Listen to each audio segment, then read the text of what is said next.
welcome to our webinar on supply chain decarbonization from targets to action. My name is Tanja, I'm Senior Manager at Capgemini Invent, and with me is Felicity Box, Senior Solutions Engineer at Sweep. So, when it comes to climate targets, we have seen a significant increase in companies setting targets and developing decarbonization strategies over the last 5 years. Over roughly 10,000 companies have now validated targets over the renowned Science-Based Targets Initiative across all geographical regions and company sizes, which shows the overall ambition on climate change mitigation. Moreover, a Capgemini research study found out that a whopping 92% of organizations have already integrated sustainability in their business strategy.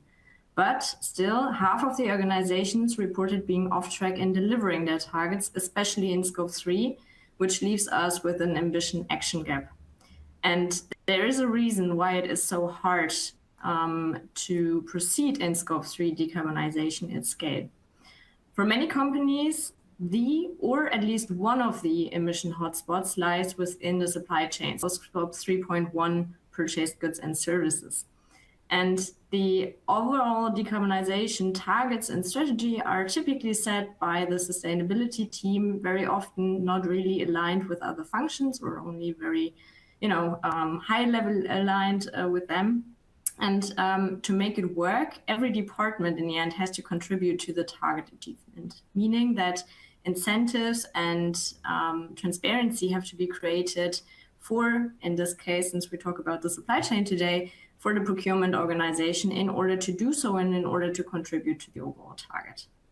Furthermore, actions are often not really data-driven. Decarbonization levers are well-intended, but have no real impact on emissions, and supply engagement are not really scalable. So to give you one example, if you're a consultancy firm, you might want to focus on business travel and amending your travel policy in order to make it more sustainable. If you're a steel producer, you can still do so in order to save money, for instance, or because it's a quick win, but it won't really have an impact on your emission profile. And that's important to know, right? You have to know where your emission hotspots really are to find suitable levers. The third challenge we see is that many companies already started collecting primary supplier data, so for instance, product carbon footprints, PCFs, and then they don't really work with this data because it's either incorrect or not really comparable because their suppliers are using a lot of different standards in order to come up with these values. And this data should be used to improve emission transparency and to measure decarbonization success over time. So it's not just about collecting this data, but to also get to the point where you can actually work with it, where you can insert it in your emission transparency and also in order to track your decarbonization efforts.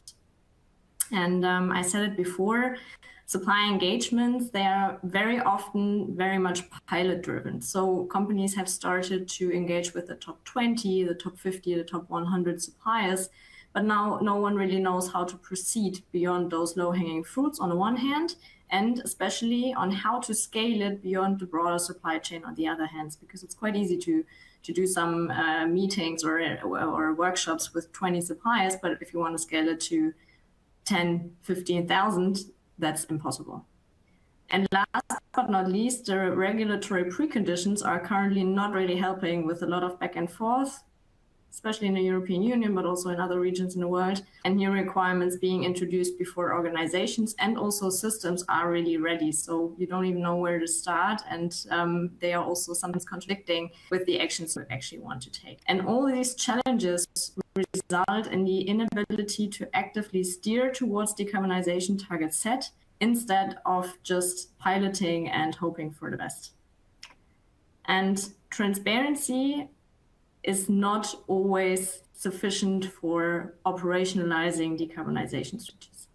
Most companies we talk to already have a Scope 3 transparency, but often they heavily rely on industry average emission values, which is great to get a first gut feeling about where your hotspots are in order to do some reporting. It's also okay for first target setting and to develop a very high level roadmap on how to get there. But to increase the ability to actually steer and to actively see the progress on the emission reduction journey, to identify challenges, to mitigate those challenges, to see the effect of certain measures you've taken, it requires product level emission data. It also requires a system-based data management and effective engagement of the entire chain. And internally, this companies then means that a clear governance must be created, initiatives kind of have to be set, processes have to be defined, and also the technological setup and the tool solution setup has to be prepared in order to make sure that those ambitions can also be reflected and monitored in an efficient way, supported by tools. And since consultants obviously love houses, we brought our supply chain decarbonization framework in form of a house today. In order to achieve net zero, this strategy part will have to develop sub-targets, identify reduction levers, and create a high-level pathway on how to get there. This is the roof you're seeing, right? But underneath the roof, there's the decarbonization part, the operationalization part, sorry. And however, as we've seen previously, the challenging part of the Scope 3 decarbonization is really this operationalization and procurement. And there we see three important pillars: the governance pillar, the processes, and tech and tool pillar. In the governance pillar, a clear setup, including committees, have to be defined to ensure clear steering, an interlock between procurement and sustainability teams. So as I said before, often the strategy is developed, let's say a little bit top down from a central sustainability department or a sustainability team focusing on the overall net zero journey. But this might be a little bit too far off from the actual business, or at least it's not really trickled down into the actual business and the actual functions. And the way we see it, it has to be driven by each and every functional department in order to make it successful. So from in producing industries, from the product design to supply chain procurement to the production itself, and then also after sales, after life, end of life treatments and recycling. This all has to be thought through, and each and every department in the end has to make sure that sustainability and emission goals are integrated in their day-to-day processes. So this is why it's very important that there's a clear structure and that also the interlock is working between both teams. Defined roles and responsibilities ensure the independent decision-making within procurement by shifting the responsibility for a contribution to the overall net zero target achievement also towards the procurement organization. And KPIs, of course, support in the monitoring and measurement of the performance. And in the process pillar, net zero and emission criteria and targets, as well as also the risk-related measures, must be included in supply management to enable streamlined supplier data requests, to streamline the supply development and also supply upskilling. And this is something we will come to in a second as well with one example, because it's very important from our perspective that it's not just about requesting the data and giving them certain targets, but to also make sure that the entire engagement around is working properly, including also supplier development. And besides integrating this in supplier management processes, it also has to be regarded in category planning to ensure that every category manager in the end knows emission hotspots within a category, cost effects, for instance, through CBAM or the EU ETS on purchased products and components, emission development in this category over time, and hence that the category manager is able to mitigate those risks and costs accordingly. And last but not least, a holistic data strategy for ESG information and a technical setup is needed, which allows for data collection, interpretation of results, and feedback of these insights back into the standard procurement processes, such as, for instance, the sourcing or supplier management.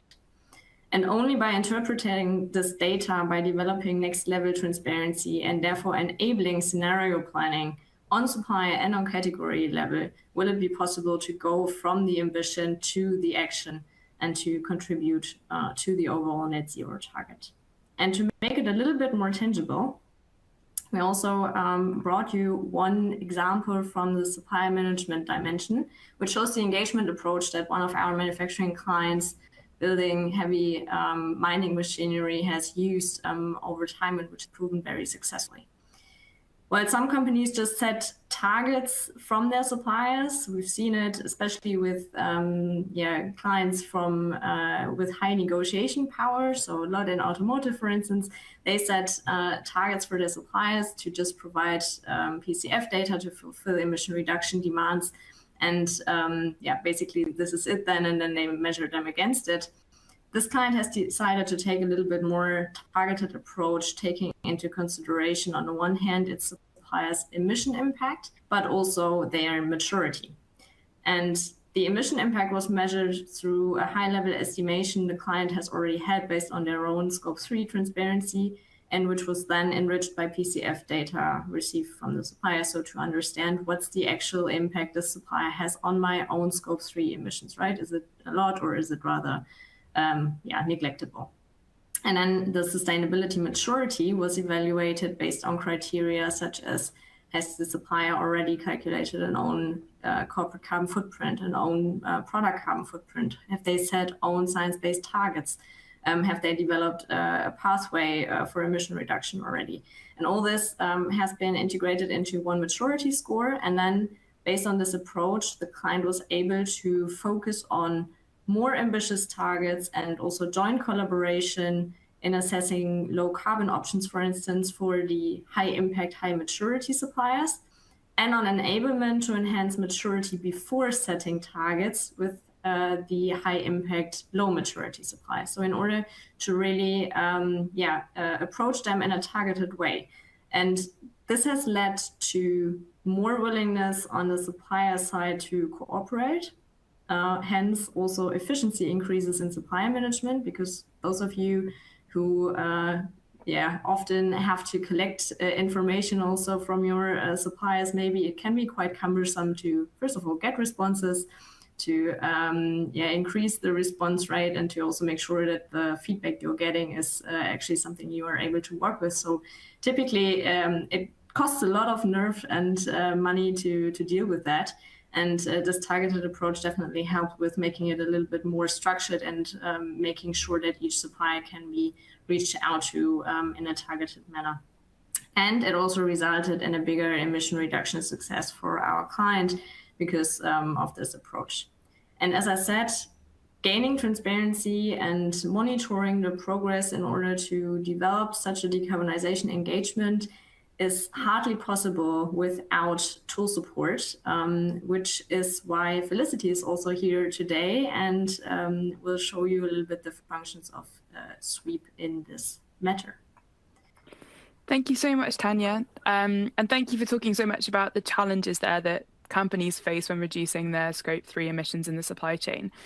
I'm here to present how Sweep helps our customers solve some of those challenges and make sure that you can get back on track with your decarbonisation targets.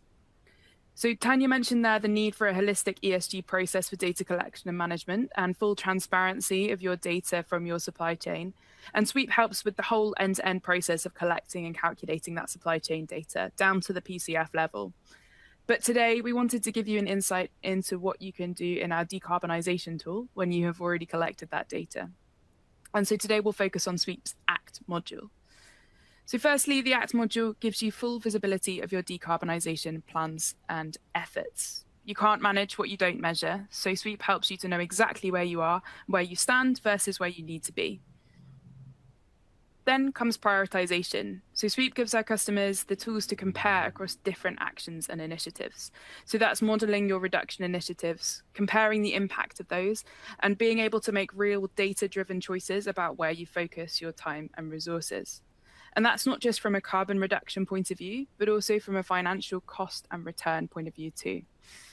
We'd love to see a day when sustainability budgets are unlimited, but for now we understand the financial pressure that many of the teams that we work with are in, and getting buy-in from your executive stakeholders is crucial to the success of any of these actions.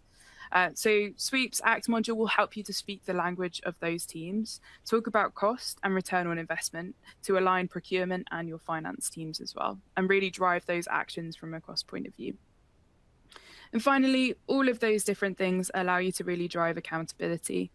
So giving ownership of different actions in the platform and letting people take control of their own decarbonisation plans is of course crucial. But tracking execution, identifying risk, and driving results through that good governance, as well as just being able to see all of the work that you've put in and where that's going to take you, all drive accountability and help turn those insights into action. So we're about to show you a video teasing just some of the features of Sweep's decarbonisation planning tools in the platform. And after that, we'll move to a Q&A. So please do pop your questions in the chat if you haven't already. And we'll move to a discussion shortly. But for now, please enjoy the video giving you a teaser trailer. And of course, if you want to see more, you know how to find us. Just pop a question in the chat or click that book a demo button at the top. Here we go.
Thank you. Brilliant. So we've had some questions come through in our Q&A. There's still plenty of time if you have any questions to drop them in the chat.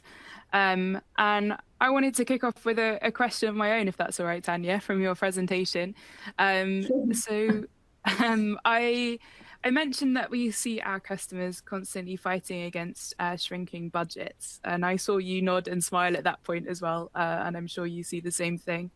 Do you have any tips or advice to help companies prioritize where to focus when it comes to decarbonizing their supply chain, particularly moving beyond that low-hanging fruit, as you mentioned, with the top identified suppliers? Yeah.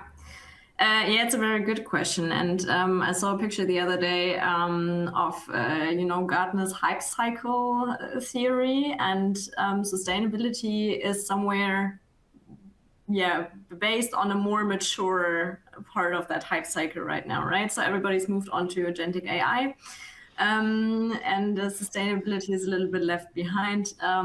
But I think it's actually a good thing, because a couple of years ago, we saw that every company was throwing around money, which was great for consultancies and I'm sure also for tool providers, but it was not really targeted investment into sustainability topics. And it was not really focused either. And I think now, also from what we've seen in the market, the topic is not dead. It's just more mature and it's more ROI driven. And I think if you approach that in the same way as a company, and you can show your management also the return on invest, I think it's actually a good thing, because this is what business should look like, because money is always limited. And I think if you find, and this is unfortunately, I have to say, it depends on the company, but you have to find that return on investment. And for some companies, especially if you import CBAM goods a lot from outside the European Union, the effect on CBAM, or the CBAM effect, the cost effect, will be quite heavy and will also end up in procurement. And in this regard, I also had the conversation with the client the other day. It can shift the entire business case to decarbonizing your suppliers, and what used to be a no-go, namely investing in suppliers' machinery or production routes in order to make them more sustainable, could now be a case actually, because the costs you have in terms of CBAM are way higher than this investment into production route. And this is how you can turn this argumentation around. And I think this is also the way to go. And unfortunately, every company has to find their return on invest. Happy to help, but this is, I think, what the focus should be put on. Thank you. Yeah, and I think I've definitely seen that as well, the shift of CBAM and the power of that regulatory landscape as well changing, not putting the onus on companies to set their own internal carbon pricing, for example, which I know lots were doing before, to try and game that mechanism, I suppose, to see that return on investment in a monetary sense. So yeah, definitely seeing the landscape shifting there. We've had a question here about Sweep, so I will take this one. How does the data enter Sweep, and are there out-of-the-box integrations? Yes, absolutely. Haven't had time to cover that. Very, very happy to talk about that in more detail. But at Sweep, we pride ourselves on having a flexible toolbox of different data ingestion options. And that's everything from sending out questionnaires to your suppliers within the platform to gather that PCF data, to uploading files, CSV files, but handling the transformation of that data in the Sweep platform, to, of course, then those out-of-the-box integration points. We do have some integrations that are out of the box, but we connect to hundreds now of different systems as well through our APIs and connectors. So happy to talk about that in more detail if you reach out after the webinar.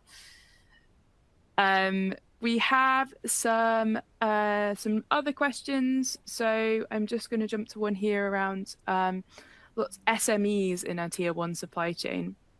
Tanya, I think this is one for you. They say that they struggle since they're not directly affected by the regulations, such as CBAM, for example, and therefore they don't have to deal with emissions and decarbonization. Do you have any specific points around how to engage with SMEs or perhaps smaller elements of the supply chain, that long tail? Yeah, I think this is indeed a struggle that a lot of companies have, especially when your supply chain includes a lot of small and medium enterprises. It becomes significantly harder to engage with them because they might not have to disclose their emissions. They might not have to set their own targets. I think here it's also important to understand the other side to a certain extent. And I think the engagement approach that we've seen previously from our example can be quite helpful as well. It's a little bit about sticks and carrots, right? You have to find the sweet spot between forcing them to act, but also to giving them incentives on the other hand in order to provide you with that information. And it really depends on how important that supplier also is for you, and if maybe they have several clients that have a similar need, because then it also becomes easier. But in general, what we see, it's a lot about upskilling. It's a lot about enabling them to do this, because they usually don't have the resources nor the knowledge to deal with this topic. So if you just force them, it's not going to lead you anywhere. It's about helping them to come up with that information, to limit it also to the information that's absolutely necessary for you to have.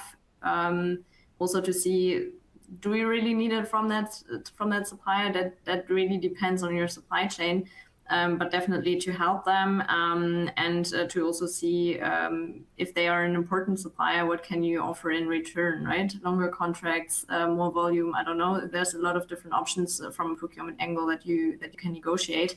But this usually helps besides just the money part, of course, to pay for it. But this can usually be avoided as well.